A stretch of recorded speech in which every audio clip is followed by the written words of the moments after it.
Hi there, my name is Charles Sipa. Welcome to another presentation of our e-tutorial series. Our focus today is the integration by the method of substitution. Before we engage with that, let's look at this following table. Now what we have here, first of all, when you're doing integration, you must never lose sight of the relationship of integration and differentiation. Like we've said before, differentiation is one way, and the integration is, in other words, a reverse of what we've been doing during differentiation. So in this table here, I think the first row and the second row is what we could call immediate derivatives.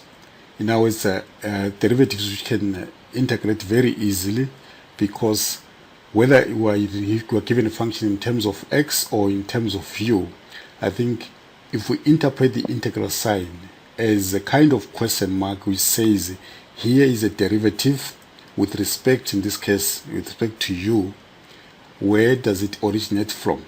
I think any one of you can answer that cosine as a derivative, it originates from a sine function which has got the same argument u and possible plus any constant c. And then that will be the same what we do there, and that will be so this kind of integrals, sometimes I call them immediate integrals, because they don't have a lot of complications. Similarly, if we've got a power function, whether we've got x to the power n or u to the power n, knowing that this is a derivative with respect to u, and then knowing that the integral sign here is telling us that here is a derivative, where does it originate from? As we've already seen, that a function of this nature would, as a derivative, would originate from a function of the type u to the power n plus 1 over n plus 1 plus c, as long as the n here is different from minus 1. I hope you understand why. And this is our usual power rule, and in this case it's kind of an immediate derivative. And for the case of n equals to minus 1 is this one, where we have got integral of u to the power minus 1 du or dx, depending on the independent variable here. Now what we have already seen is that this integral of this type of integral integrates to ln of u plus some constant c. In this case here, you should see that this case here actually covers the case for when n is equals to minus 1. But in general, when we're doing these problems, we don't normally get such kind of integrals, or we're not given or challenged in a test or exam with such kind of simple kind of immediate or standard integrals. We sometimes get integrals of this nature which are not as immediate as the one, or this type, and in the exponential case this type. So what I'm going to do in this presentation, I'm going to recall each type or each form of a derivative, and try to see how the standard pattern of whether it's a power integral, it's power form of integral or logarithm form of integral, how do you treat it to recover the function just differentiated in order to get what is under the integral sign. So let's go this way. Looking at this function here, f of x equals to f of x to the power n. Now remember, what you should notice here, that a function like f of x, capital letter f of x, can come in terms of another function, let's say little f, like in this case here. We know that there is a little f which is elevated to a power n. So this f, capital F here, is a power function and is elevating this little f to power n.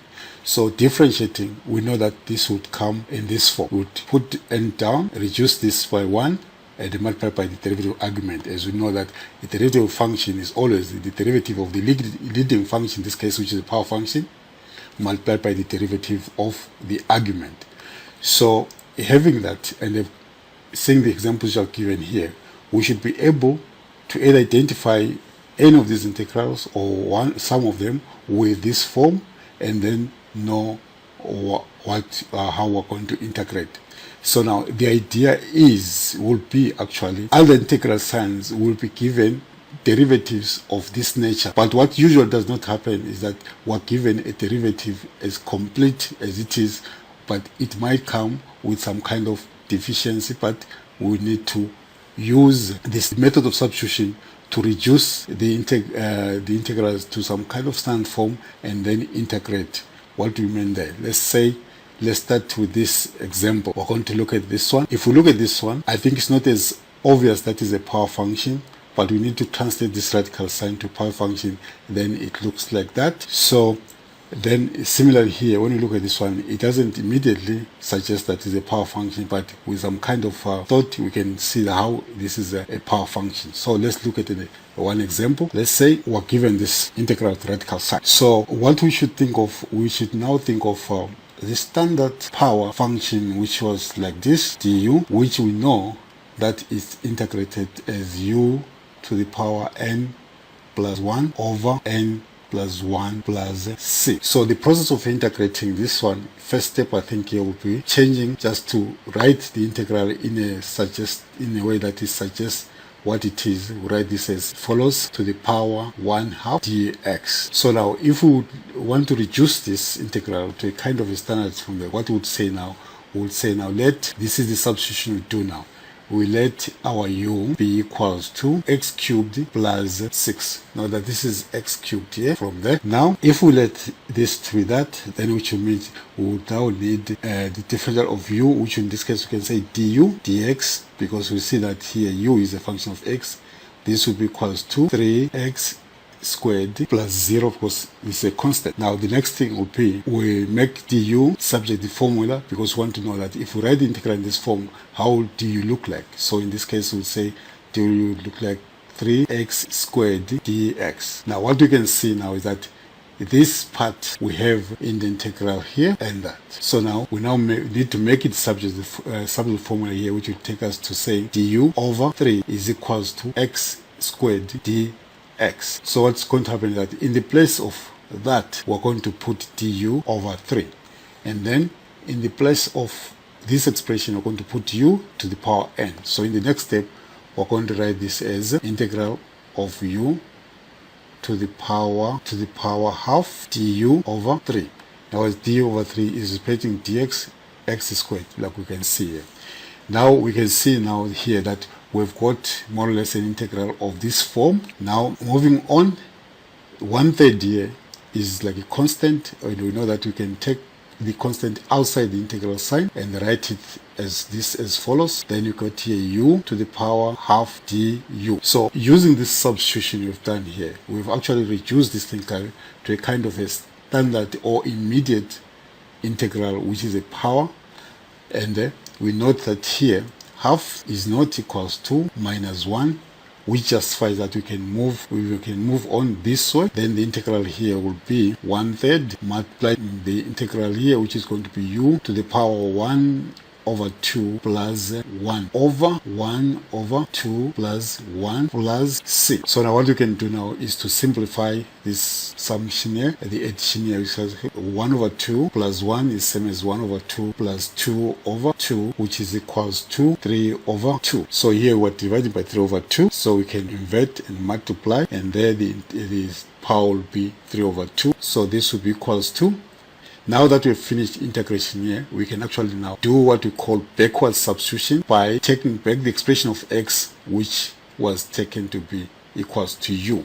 So we're going to have here 1 over 3 multiplied by 1 over 3 multiplied by 2 over 3, which is this denominator, multiplied by x to the power 3 plus 6 all to the power 3 over 2 plus c. As you know that we can simplify this constant here, we're going to get 2 over 9, and converting this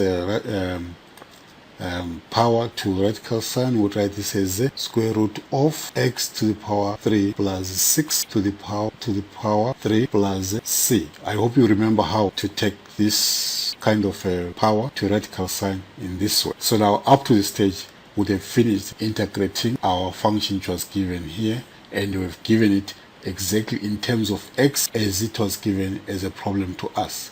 That is what you must do every time you do a substitution. It's just a way of, it's just a kind of helping a variable for you to facilitate your integration once you are done with the integration, you should do backward substitution and give the answer in terms of the variable, independent variable, which was given. Now we can proceed now to look at the following example. Now let's look at this one, which looks a bit hidden, but thinking slightly, we can see here that we can rewrite this as cosine of x multiplied by sine of x to the power 1 dx. So you was wondering, how did I think of this? Because when I'm looking at these two functions, I can see easily that cos is a derivative of sine. Then I think, can I take this as a power type of integral? And I say yes. Then it's just to consider power of sine as power 1. Then I've got this type of derivative that I've got integral of f of x to the power n multiplied by f of x prime dx, which we have seen before, that this would come up as f of x to the power n plus 1 over n plus 1 plus c. Again, as long as my n is not equals to minus 1. So here, doing the method of substitution, what would say now? Would say, let u be the base of the power which we have considered here, which is 1, which is going to be equals to sine x. Now taking du dx, we get this equals to cos x, and multiplying both sides by dx, we get that du is equals to cos x dx. So now substituting here, we'll take this as integral of cos dx, it makes us du, so we can write here as du. Then this is our u, in this case is our u to the power 1, which you don't even need to write. Then applying our power rule here, which we are given here, we can just say u to the power 1 plus 1 over 1 plus 1 plus c. And clearly you can see that here what we have got is u to the power 2 plus c. So this far integration has been done. What we need to do now is to do our backward substitution, replacing u by what it is, sine x. Then we get here sine squared x over 2 plus c. I hope you remember that writing sine as this way is the same as sine squared x. Now I hope you understand this. Now you can try to do the third exercise which you haven't looked at and see whether you follow what is happening here. I hope you do. So let's get to the next type of integral. In this case, we're looking at the logarithmic form or logarithmic type of integral. In other words, we're looking at integrals which involve the derivatives of logarithmic functions. Like I've said before, when I see integral sign with respect to whatever variable, whether it's x, I should understand what is happening here. What is sitting somewhere there is a derivative of some function which we're searching for. So in this case here, I've already suggested that this is an integration of functions of logarithmic type. In other words, the integrals we're going to get here are logarithmic functions. And as you can see, in each case here, we have got rational expressions. Like we noted before, that a logarithm function, they always differentiate to rational types of functions. So we've got rational expressions and rational expressions there. Now what is important to do now is just to identify which part of the function we should substitute in order to reduce this to a standard form of integral of the form like du over u, which we know that it integrates as ln of u plus c. So let's proceed. Look at an example like this. We have here dx over x plus 1. So this is not a simple like 1 over u or 1 over x, which you can integrate immediately. So what you can do here, I think you can suggest here that let our u be equals to x plus 1. Then our du dx will be equals to 1. And this is equivalent to saying du is equals to 1 times dx, or simply equals to dx, which we have here in the numerator. So now substituting in the next step, this will take us to, this is our du, we just write the du, and this is our u according to our change of variable there, which is u. Then we've got an immediate integral, which you can now integrate as ln of u plus c. At this point, we're done with integration. Now our backward substitution, because the function was given in terms of x, let's also, this is that to give the function the answer in terms of x. So we give here ln of x plus 1, which is our u, plus c. So that will be our answer after doing our backward substitution. I hope you understand that. Just recapping this game, you start by substituting, find your du, what you're going to use replace your dx with. So then after that you do substitution, you do the integration, and you say always when you do this kind of solving, these integrals are going to be reduced to some kind of standard immediate form of derivative which you saw at the beginning of the presentation. Now the next example is as follows. This one I think is a bit challenging. It's not really very obvious what it is here. So, but since it's rational, we would suspect or have suspicion that it is a derivative of some kind of logarithmic function. So let's see what's coming. So here I suggest that we let our u be equals to ln of x. So if we let our u to be equals to ln of x, we know that our du dx would be equals to 1 over x. And as you can see here, we've got 1 over x somewhere here. So it looks promising. So then du will be equals to d x over x. So rearranging this, we'll write this way as integral of 1 over u multiplied by du, which is replacing dx over x, you can see there, which you can simply write as usual as du over u, or if it was in terms of x, so just dx over x. Then we know that this integrates to ln of our u. But what is our u? Our u is ln of x. So we would have this as ln of x. Sorry, I think I've gone a bit too fast here. Let's do it this way.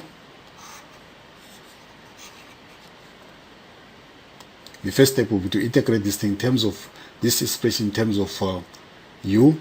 Then we get here ln of u plus c. Then after this, now we can now decide to do backward substitution by identifying our u with ln of x. Then our answer here will end up as ln of x plus c. I think it's up to you now to try to check that if you had a function f of x, capital letter f of x, equals to ln of ln x, would be the derivative equals to something like this. I will leave this one for you and say do it yourself and check whether that is true. Now our next type of integral is the exponential type of function. I think what I want to emphasize at this point is that each time you integrate, or you are in the presence of a function you're supposed to integrate, it is very important not to forget the relationship of integration and differentiation. Plus, it is very important to try to identify which type of function am I integrating. Is it just a simple polynomial? Is it a logarithmic function? Is it a power function? Or is it an exponential function? Then you reflect on this standard derivative of such functions. Then you try to follow the pattern in way you substitute in order to integrate properly. Now, a good prescription of doing integration wrongly, a very good prescription for doing integration wrongly, is to overlook this relationship of differentiation and integration, plus overlook what type of integral you are trying to deal with at that moment. So at this point here, I think I'm going to leave this one for you to do. I'm going to maybe discuss this kind of an example because I consider it a bit more challenging. Then you will see how you also handle this one. So let's go on. Here's an example. Now we've got here an integral of x sine x squared e to the power cosine x squared. Now this is how I think. I suspect that this is an integral of exponential form. So now if this is a derivative, it must be multiplied by the derivative of an argument of the exponential function. Now the argument of exponential function is cosine. So I see sine here. Then I suspect that I should let my u be equals to cosine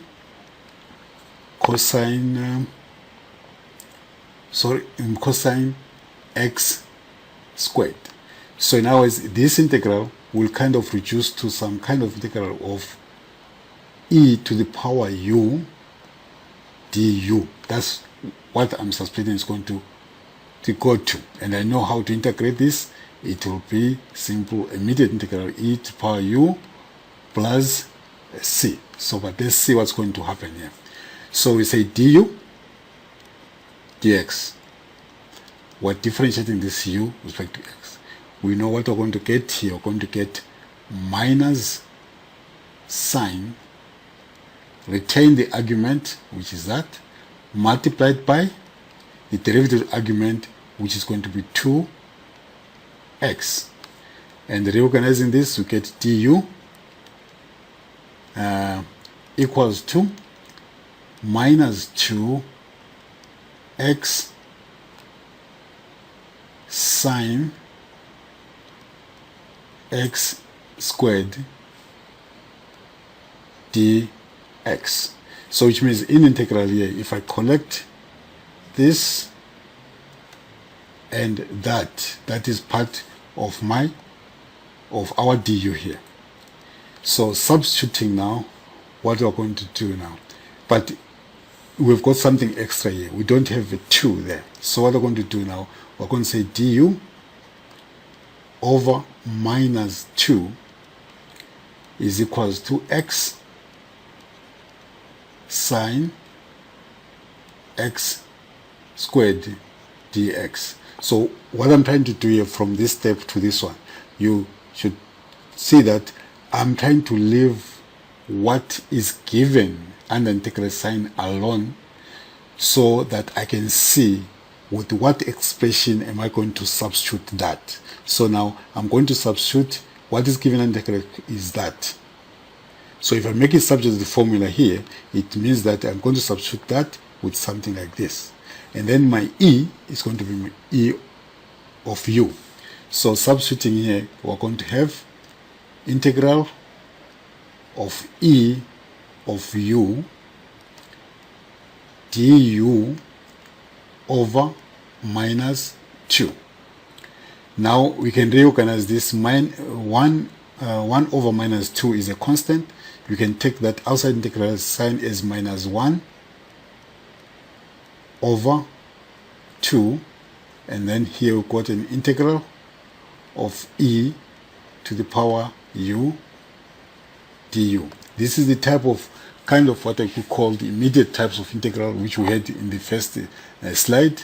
So what we have here, we're going to have this as minus 1 over 2 e to the power u plus c.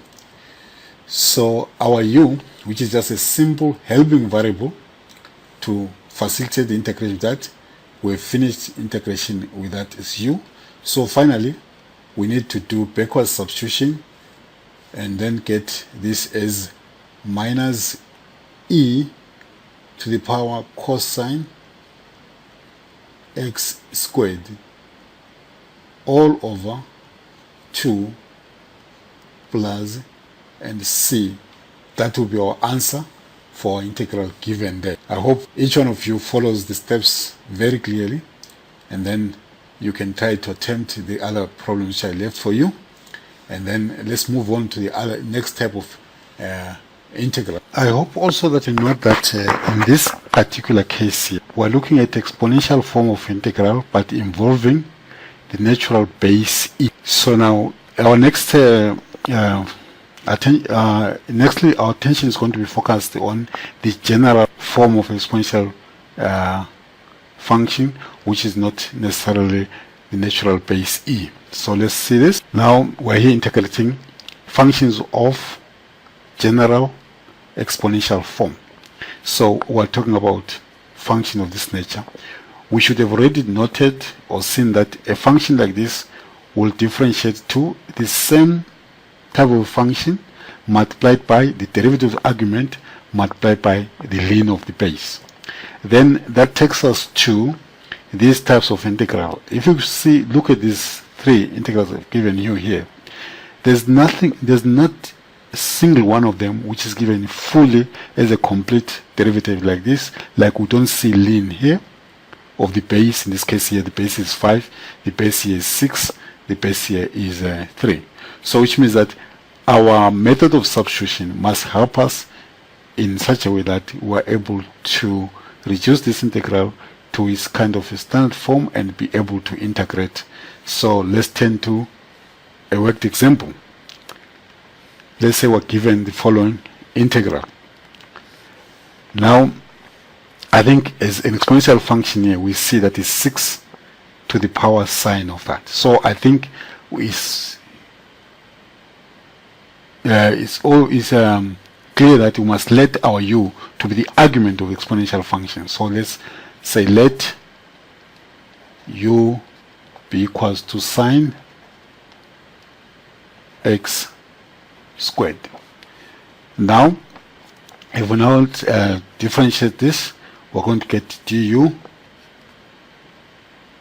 dx equals to derivative of this is cosine, retain the argument x squared multiplied by the derivative of the argument, which is simply 2x. And then after that you can now do du is equals to 2x cos x squared multiplied by dx. Again here you can see that we've got x cos x squared, but we don't have 2. Then we should now write du over 2 dividing both sides by 2 equals to x cos x squared dx. So we can now substitute this part under integral sign by du over 2. So substituting, you're going to now write integral of 6 to the power u multiplied by du over 2. Reorganizing this, we can now write this as 1 over 2 integral of 6 to the power u du. Now, we are close to getting what we want, but we're not really there. Now, when we get here, this is an exponential function, but we saw that if it's an exponential function after a base, we should also have ln of the base, which we don't have here. But likely, you should see that somewhere here, we can actually insert a 1 and say this is 6 to the power u times 1 times du. Why am I saying that? A good thing is that 1, there are infinite ways you can write 1. For example, in this case, I'm going to choose to write 1 as ln of 6 over ln of 6. I hope everybody agrees that we can do that. But how does it help us? So let's replace that 1 with this, and then we've got 1 over 2 integral of 6 to the power u ln of 6 over ln of 6 and du. Now, the standard form of a derivative of an exponential function, as we agreed before, it was the exponential function itself multiplied by the ln of the base multiplied by the derivative of the argument, which now we have there. The only thing which is redundant now is this ln of 6 here, which you can take out as a constant and write 1 over 2 times 1 over ln of 6, which will come up as 1 over 2 times 1 over 2 times ln of 6, then integral of 6 to the power u ln 6 du. Now you take this kind of a function, like we said before. We have got let's say f of x equals to, say, a, which could be 6 to the power f of x. We agree that this derivative with respect to x, the exponential function will bounce back as a to the power of f of x multiplied by the derivative of the argument and multiplied by the ln of the base, in this case, which is a. If you look at that kind of standard form of that integral, this is exactly what we've got here. So now once we've got that, we know that now we're going to answer this question, say this is a derivative of 6 to the power u, in this case multiplied by this constant, which you can come here as 6 to the power u over 2 ln of 6 plus c. So what we're left with now is just to do backward substitution and give our answer in terms of x.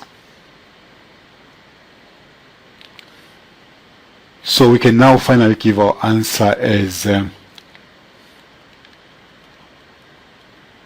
6 to the power sine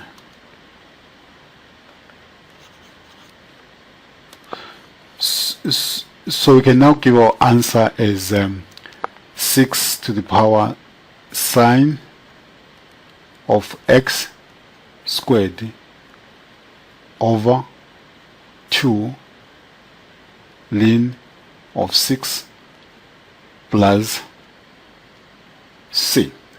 Then that will be the answer of our given integral. But obviously it's not very immediate to get to such kind of integral, especially if you are given the type of integral given, which was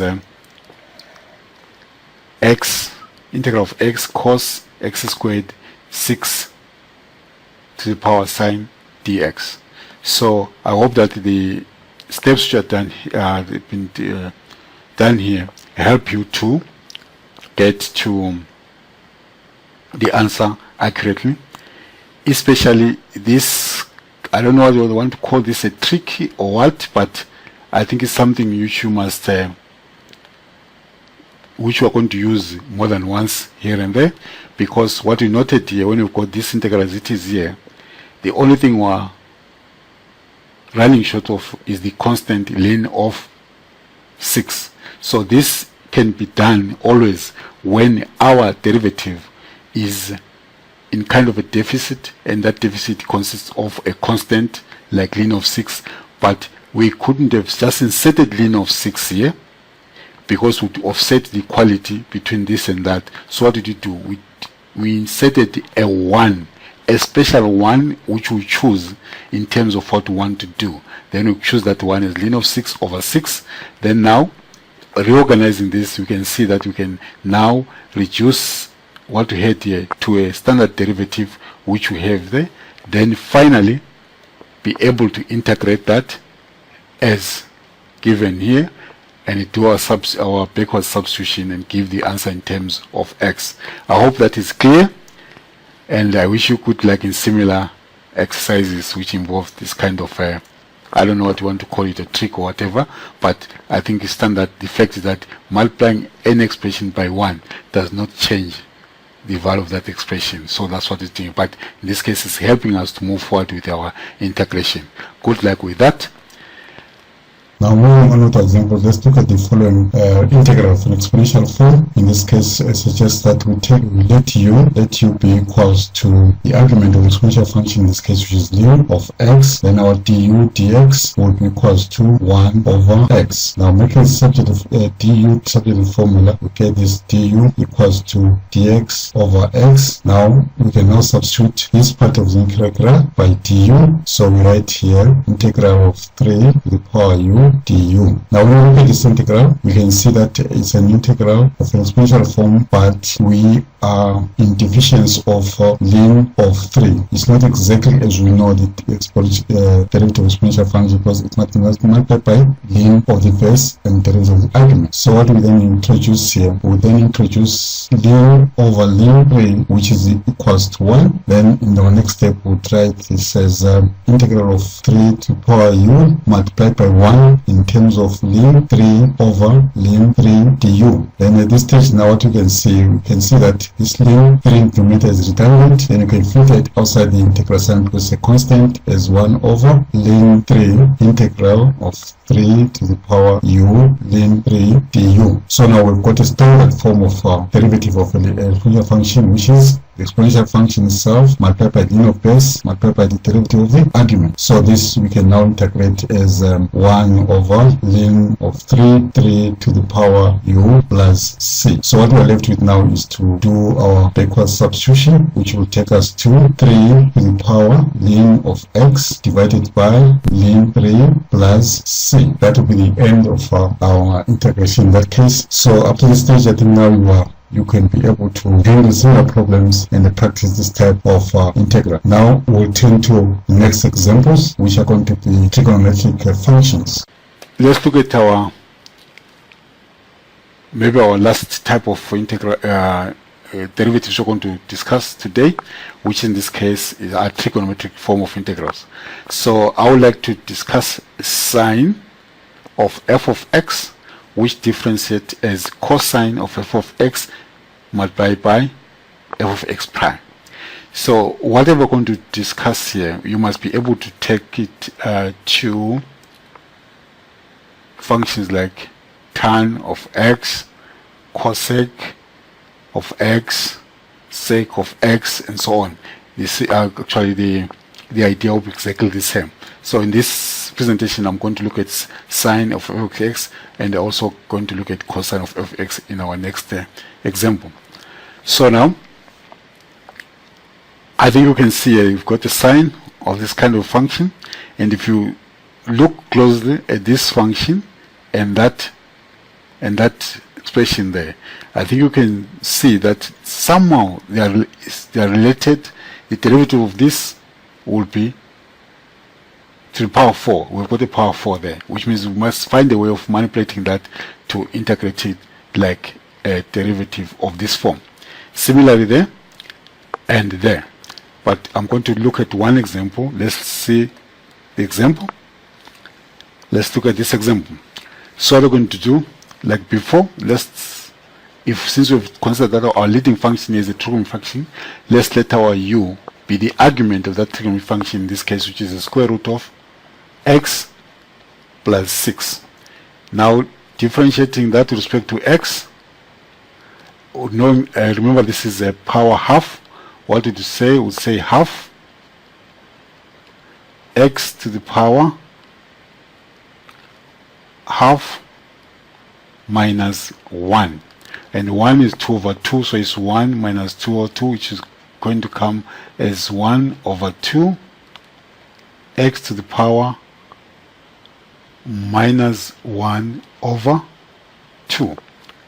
And then reorganizing this, we're going to get our du equals to 1 over 2 multiplied by 1 over square root of x dx, which means then if we look at what we are given, they've got half. We have got half.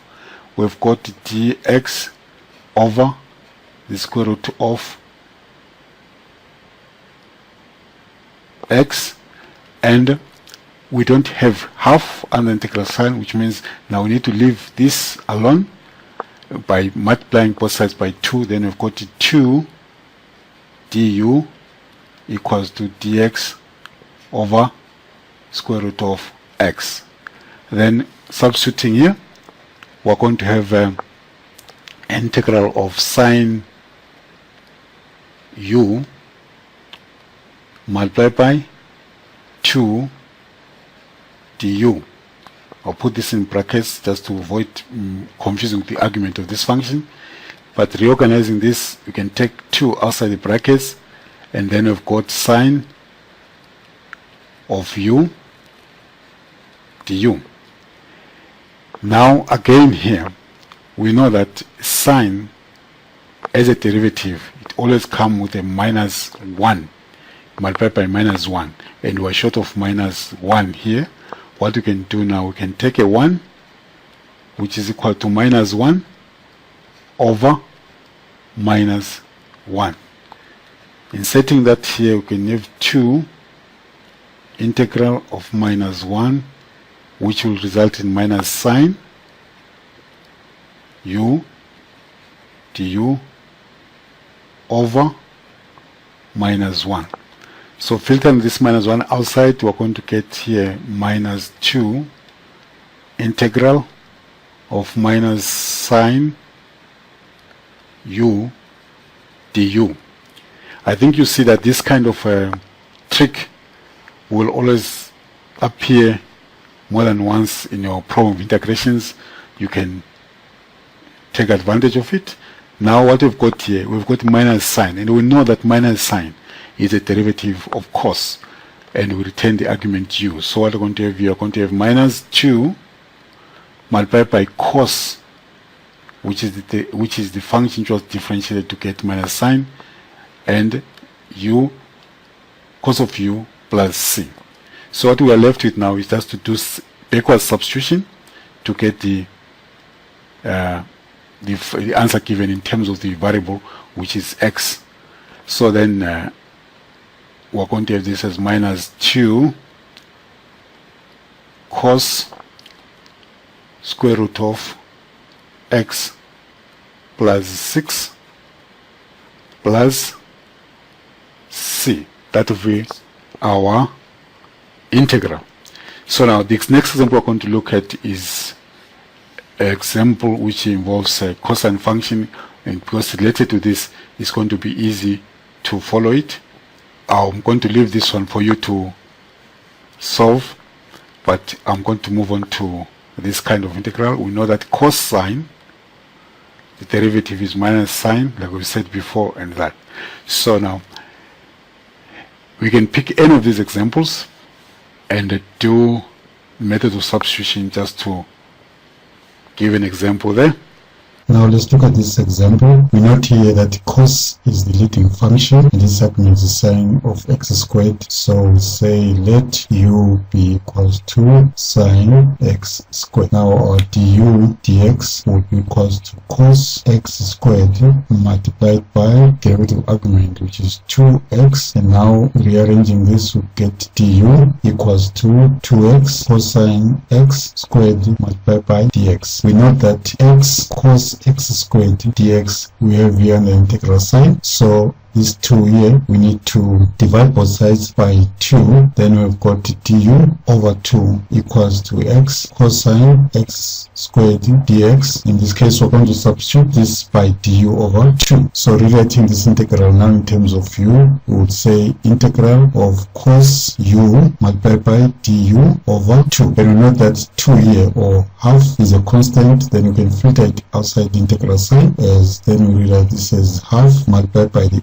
integral of cos u du. Now, as we noted before, that the integral sign tells us that this is the derivative. We must find where it originates, and we know that cosine is a derivative of sine. So we write this as sine of u divided by 2 plus constant c. So up to this point, we've finished our integration. What we need to do now, we need to do our backward substitution, noting that our u is equal to sine x squared. So we write this as sine of sine x squared divided by 2 plus c. Then that will be our end of integration there, and then this would mark our last example for this presentation, and I hope you are going to be able to do all different types of integrals and practice your integration. Otherwise, at this point, I would like to say thank you for listening.